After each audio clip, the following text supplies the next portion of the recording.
pa aquí xusto antes da campaña electoral do 89, que foi cando pasamos ao grupo parlamentar. E deu unha vida este espacio que fomos facendo, fomos plantando árbores e todo. E isto onde estamos, que eu chamolle o estudio de Obricho para pintar e a biblioteca para min, que tal como estaba esta casa, a típica casa tarrea, que tiña aquí dúas alcobas desfeitas, podres, coa couza na madeira, o teito caído, rehabilitámoslo máis tarde. E o que significa, pois eso, pois un eido onde fago unha vida de aldeano acomodado, ou de señorito, a Reboraina, como novela de Antonio Pedrero, que por iso lle puxen Reboraina de Aguiar, aldea de Aguiar, porque como a mí tildábame de señorito, decían que era o señorito, un pequeno burgués radical que facía non sei que. Mira, o de señorito, o sea, sei de políticos que lle chamaban o señorito, pero quería preguntarle se os seus veciños tamén o consideraban como un señorito ou como un veciño máis. Non, aquí non. Porque o primeiro que lles chamou a atención, eles non creían, os veciños máis inmediatos da aldea estricta, non creían que viñésemos vivir para aquí, pensaban que era, pois eso, a casa que mercan os da cidade, para ir os fins de semana, para pasar algunhas semanas no verán, ou que fose, non? Pero nós integramos absolutamente, porque o trato era un trato absolutamente normal, nunca tivemos problema con ningún veciño. E tomábamos os viños moitas veces xuntos, moito máis antes que agora. Nós levamos aquí hasta 8 anos agora, xa. Logo, pouco a pouco, o tempo, pois, fonme recluindo máis, pero máis que nada, pois, porque cambiou a miña forma de vida tamén, co cambio de vida na actividade política. Cree que se acostumbraron a velo agora menos na televisión? Comentanlle algo? Pois xa non tenemos tanto nada. Sí, comentan, sí. Comentan os veciños cando vou a gasolinera, cando vou a farmacia, cando vou ao mesón do Adro, cando vou ás tacas de por aí, pois o señor Beiras, usted... Hainos que, ou hainas que din, eu coñezo pola televisión. Bueno, pois ainda lles queda na memoria, porque agora da televisión coido que non sei porque non a vexo. Falando en termos personais, os pivotes do goberno actualmente son Anxo Quintana e Emilio Pérez Toureño.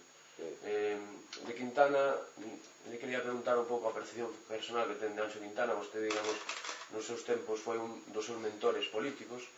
Quería preguntarle, si cambiou, mudou a percepción que ten hoxe de Anxo Quintana como político. O único que che podo dicir é que desa pregunta que ti me faz, habería que máis ben preguntarle a Anxo Quintana si el se ve igual que se vía hai uns anos, si el considera que mudou ou non mudou. A cuestión non está na percepción que teña Oeiras ou calquera outra persona de Anxo Quintana de si mudou ou non mudou. A cuestión está en si efectivamente hai mutación, e iso máis ben poden ver os cidadáns esclarecidos, digamos, os cidadáns que reflexionan,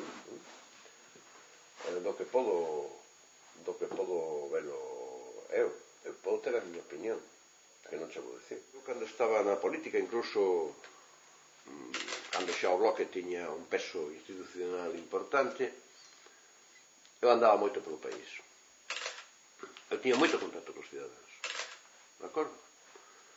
Bueno, eu sempre fui unha persona que os cidadáns vían moi próxima, porque estaba ali, de acordo? Estaba no medio deles.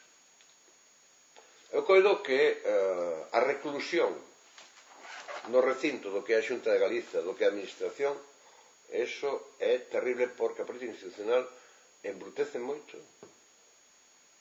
castra moito a imaginación e, sobre todo, establece unha pantalla que che dificulta percibir o que pensan os cidadáns. Pero se un anda por aí e escoita as opinións dos cidadáns, sobre todo os cidadáns que apostaron polo BNG, entón pode escoitar moitas veces pois opinións de, chamémolo, de desencanto en moitos aspectos. volvendo un pouco ao pivotaxe político, falamos de Quintana, quería preguntar de Touriño, vostede foi profesor del, quería preguntar como era como alumno. Era un alumno brillante, además era un líder estudantil. Era un alumno pois moi... era o mellor que había na súa promoción. E agora, comparando co Touriño que coñeceu vostede como estudiante, como presente, como é?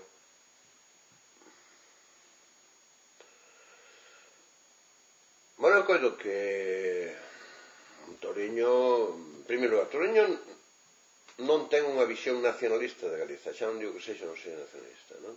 Non o digo, nunca soseino, e neso nunca, ademais, intentou engañar, non? De feito, ele estivo primeiro en Bandera Roja, despois estivo no PC, despois no PSOE, nunca estivo no espacio das forzas nacionalistas ou das forzas que conectaban e que incluso se integraron no espacio nacionalista, como por exemplo a MC, non? Pero eu coido que Touriño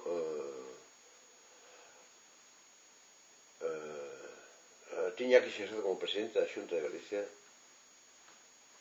e non como delegado do goberno, ainda que sexa un goberno como de Zapatero, que Zapatero. Pero vostede cree que esa cohabitación debe seguir ou debe ser replantexada? Non, eu penso que a cohabitación debe seguir, ou seja, eu penso que o que os dous socios teñen que ser moi conscientes é que non lle poden dar a oportunidade ao PP de volver a gañar. Pero entón eso significa que por ambas partes xa unha grande lealtade. Bueno, a verdade é que eu coido que nesta trayectoria está sendo máis desleal, bastante máis desleal, o PSOE que o Bloque. Pero ao mesmo tempo o Bloque non está no goberno facendo a forza necesaria dentro do goberno. Eu penso que aínda está a sombra de Fraga moi enriba. De Fraga non a persona, senón o que representa o fraguismo, non? E mesmo incluso a concepción un tanto autoritaria do poder, que ao principio non, no 2005 non, pero que pouco a pouco foi saindo. Episodios como o que ocurriu coa carta do director da compañía de televisión ao vicepresidente da Xunta, coa filtración, por certo, publicada en País dunha cousa que é delictiva, que é unha grabación feita por un xornalista que, bueno, que a faga moi ben, pero que logo se faga público, a atitude da presidencia do goberno non foi precisamente unha atitude de decir isto non pode ser. Se tuvese esa atitude non teria ocurrido.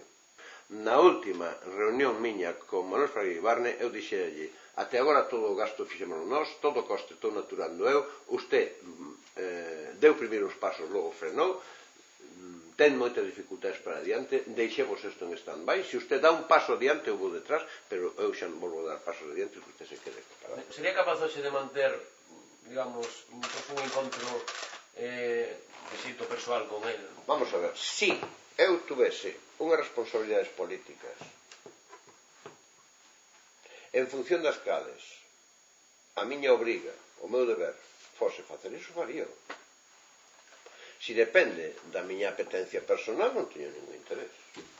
Falando de Fraga tamén, parece que se está acabando un ciclo político, no sentido de que sempre se di que se está acabando un ciclo político. A ver, cando me explicades ben que consiste eso acabarse un ciclo político, empezar outro. A mí parece que estamos na mesma. Póñolle nomes, Fraga, Cacharro, Cuña, o propio Beiras, é dicir, que... As persoas non marcan os ciclos políticos, a ver se entendemos eso.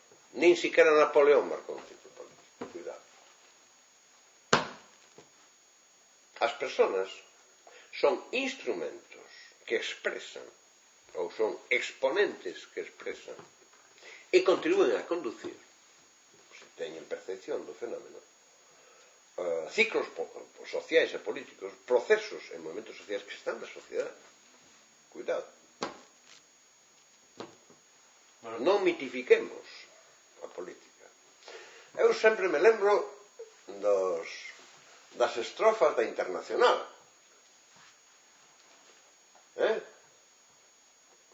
Sabedes en que estou pensando, verdad? Aquela é que non existen deuses, nin reis,